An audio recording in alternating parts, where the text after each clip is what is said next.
Allez, on commence avec le rugby, ce sport qui a visiblement inspiré le livre du Kama Sutra. Vraie action. Vraie action, pas photomontage. Dernière ligne droite, avant le début de la Coupe du Monde ce vendredi et le choc entre la France et les All Blacks. Ou comme on dit maintenant, les All racisés. Une équipe que l'on dit très en forme. On les voit d'ailleurs ici, attendre que leur médecin traitant vérifie qu'ils n'ont pas une petite angine.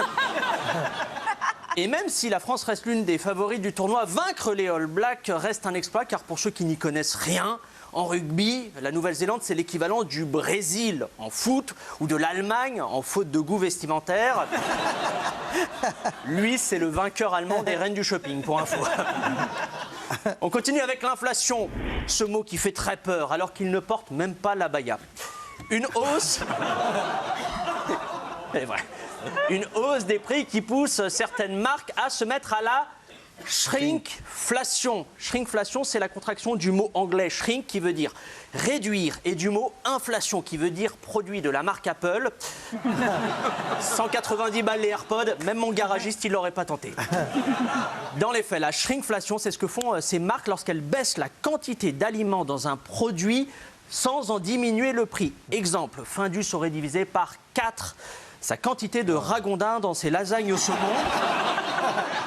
Et c'est comme ça pour tout un tas de marques qui ont été épinglées pour cette pratique douteuse. C'est le cas aussi des croquettes pédigrées, peut-être que vous connaissez, qui ont augmenté de 113%, 11 € le paquet, obligeant ainsi de nombreux chiens à faire leur compte avant d'en commander. L'actu en France, c'est aussi ce scandale qui secoue UGC. Le groupe a présenté ses excuses après la découverte de punaises de lit dans l'un des cinémas, vrai. Un cauchemar pour les clients car ces insectes boivent le sang humain, ce qui est assez malin car c'est la seule façon de boire quelque chose à un prix correct dans une salle UGC. Après, heureusement, le groupe a réussi à se débarrasser de ces punaises de lit grâce à un traitement à la vapeur et puis en diffusant 3 fois de suite le dernier Astérix. Imparable. Imparable. On ouvre une page internationale avec cette nouvelle inquiétante. Selon Washington, Vladimir Poutine pourrait bientôt rencontrer Kim Jong-un. Le but de cette rencontre serait la vente d'armes à la Russie car les Russes manquent cruellement de munitions. La moitié étant partie dans la guerre en Ukraine, l'autre moitié dans l'avion de Prigojine.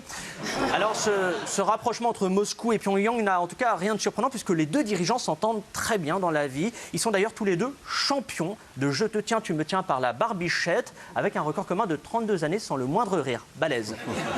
On part maintenant pour ce pays qui pense que l'Afrique est une ville, les États-Unis. Dans l'État du Massachusetts, chez les Amerlocs,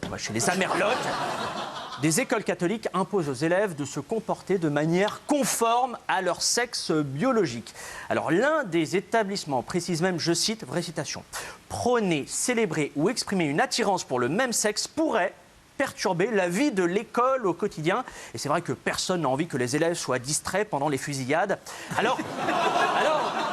Alors cette initiative, on la doit à lui, à cet homme, l'évêque Robert Macanus.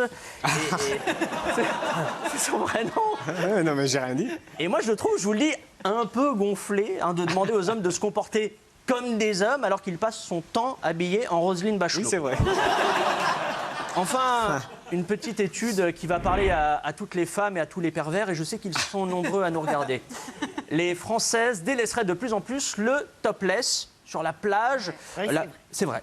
Et la plupart d'entre elles craignent en fait les regards insistants, mais aussi les phrases un peu lourdes, du genre « c'est sympa la Miss » ou encore « Bonjour, je me présente Nicolas Bedos, je suis en repérage pour mon prochain film. » Ça te dirait qu'on en parle à 17h après ma garde à vue? Allez, avant de se quitter, l'image du jour, c'est cet étudiant qui emménage dans son studio parisien atypique. Allez, vous savez tout, moi je vous donne rendez-vous lundi, car d'ici là, Yann... On ne saura plus rien. Yes.